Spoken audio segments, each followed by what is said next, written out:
Hi guys, welcome to our YouTube channel. Copper and Skye are enjoying a bit of sunbathing here. And today's video is going to be about Alaskan Klee pros and cons. Now before I start listing the pros and cons, I just want to make one thing clear.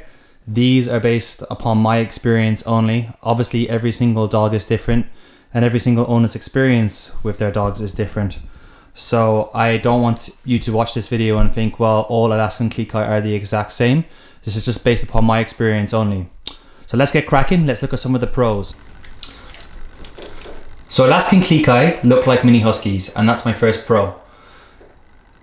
Now you'll probably recognize from their colorings and their markings that they do look a lot like Siberian Huskies. And if you love Siberian Huskies, but you don't have enough room or space in your house or apartment to get one, then the Alaskan Klee is a compromise. They come in 3 different sizes, standard, miniature and toy, and they can range from 10 to 17 inches in height. They also come in 3 main colors, which is black and white, red and white, and grey and white. Now, like I said, they are a breed. They're recognized by the United Kennel Club. Pro number 2, they make great companion dogs. So Alaskan Klee quickly become attached and bonded to their owners. So you can expect your Klee to follow you around the house and look to spend as much time as possible with you. In fact, on the Alaskan Klee Association of America's website, they say that Klee love to become part of the pack unit. They prefer to be with their caregiver wherever they may be. So if you're looking for a dog to spend your life with and share lots and lots of precious memories and moments, the Klee could be the breed for you, especially if you're looking for a companion dog. So my next point and my third pro is that they are perfect for apartments. Now, as you can probably tell if you watch any of my other YouTube videos, we live in an apartment, and Alaskan Klee are great apartment-sized dogs. So while they don't need a lot of space to live with you and your family, it is a good idea to give them lots of exercise. They'll still need lots of regular walks, trips to the dog park, or just going out and about in the city with you.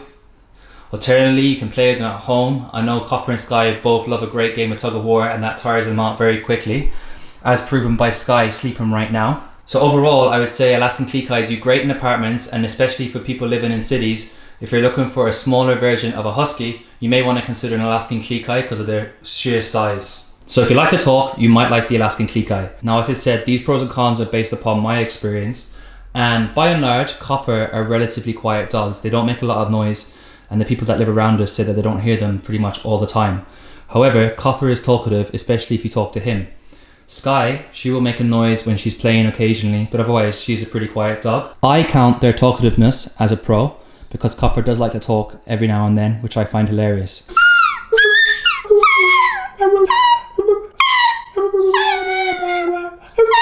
My 5th and final pro is that they're intelligent dogs. So in my experience, training Copper and Skye has gone pretty well, and I find that they're pretty quick to learn new tricks and to learn basic commands that I have taught them. Having said that, they do have a bit of a stubborn streak, so a lot of patience is required, and obviously a lot of repetition and a lot of time. But overall, I'd say they're very smart dogs, and I find that Copper and Skye are quick to learn in what potential ways they can get their own way, or what potential ways they can find a way around a command that's given to them. But overall, I would say Alaskan Klee are very smart dogs. So my first con will depend on what type of owner you are. If you're someone that doesn't really mind attention or getting asked a lot of questions, this could potentially be a pro, but I put this down as a con. Now, I don't mind answering questions when we're out and about if people are asking us about our dogs, but having said that, I don't really go out of my way to seek out attention either. But when we take Skye and Copper into town, or even if we're just walking along the street or we go to a park, we do get asked lots of questions. You get asked what type of breed they are, you get asked where did you get them, you get asked do they go any bigger, you get asked if they're still puppies. So I do find going out with Skye and Copper is basically like going out with a celebrity. You will get attention and you'll attract interest wherever you go. If you're someone who values your privacy, or if you're someone that doesn't want to have to answer a lot of questions, or you don't want to attract attention to yourself, then this is a potential con. Another thing to consider if you are thinking about an Alaskan Klee is the cost. So Alaskan Klee aren't cheap dogs. You can expect to pay between $1,800 and $3,000 for an Alaskan Klee. I would recommend going to the Alaskan Klee Association of America's website, checking out the breeders that they recommend, and contacting one, if not a couple of those breeders, to ask more about their Klee, to ask you put on their waiting list and to learn more. But the general price range is $1,800 to $3,000, although in some cases it could be $1,500. If you see an Alaskan Klee advertised at a pet store, on an online website, or a third-party person, then I would avoid at all costs. Don't fall for an Alaskan Klee scam. So make sure you go to one of those Alaskan Klee breeders on the Alaskan Klee Association of America's website. That's the only way to avoid being scammed. Okay, so my next con is something again that has happened in my experience. And I must stress, this is not the case with all Alaskan Klee owners, but I did do a vote on my Instagram page a couple of weeks ago, and I think around 70% of people said that they have experienced separation anxiety with their Alaskan Klee. Now, if you'd like to learn more about separation anxiety, then please head over to my website, hellobark.com, and I actually spoke to a separation anxiety expert, so you can read more about it there.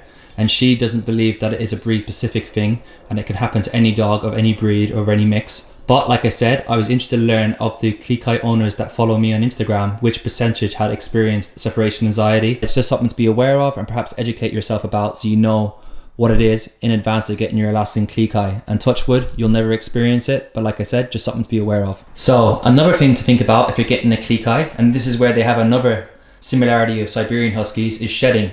Alaskan Klee have two coats, an outer coat and an inner coat. The outer coat is straight and coarse, while the inner coat is thick and dense. And while in my experience of Skye and Copper, they will shed continuously throughout the year, they do go through a shedding season, and during shedding season, there is a lot more fur. Usually we try to brush Skye and Copper 3 times a week. We could be better about it. We definitely vacuum every single day. So if you're getting the Klee, you should be aware that they are shedding dogs, they're not hypoallergenic, and you'll need to vacuum your house a lot. So be prepared for all the vacuuming, and make sure you buy a good Hoover if you're planning to get one of these dogs. We're almost there. The last thing I want to say about Alaskan Klee is that, again, in my experience, they have a very high prey drive, and that can translate into poor recall. Copper and Skye are interested in any cat or any fox or any squirrel that they see, and there's definitely lots of those in London. So I always walk them on a leash. Now, we have worked on recall training and we've made some progress, and their recall is improving. And I have to say, in fairness, there's a lot of Alaskan Klee owners and breeders who have mastered the recall and have great dogs that come back to them all the time. But just again, in my experience, interviewing some other Alaskan Klee owners, it seems to be roughly 50-50 based upon other people's testimonials, whether their Klee has good recall and has a high prey drive. So it's just something to think about. If you do have a Klee, you want to make sure that your garden or your yard is securely fenced, so there's no way that they can escape. Skye has escaped twice in America. Thankfully, she hasn't done it here in London. You'll want to work on recall with your Klee from a young age to make sure they have it mastered. And hopefully you'll have a great Klee that has great recall, and you can let it off the leash and they will always come back to you. But in the interest of safety, you may prefer just to keep your Klee on lead and make sure that nothing happens or they don't run away, because at the end of the day, you don't want an accident to happen. So that brings me to the end of my Alaskan Klee pros and cons. Thank you for watching. If you have any comments, please leave them there below. If there's anything that you think I should have included in a pro or a con, then also let me know in the comments below.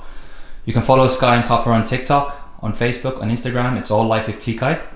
And we'll be back soon with another video. So cheers for watching, guys, and I hope you found this useful.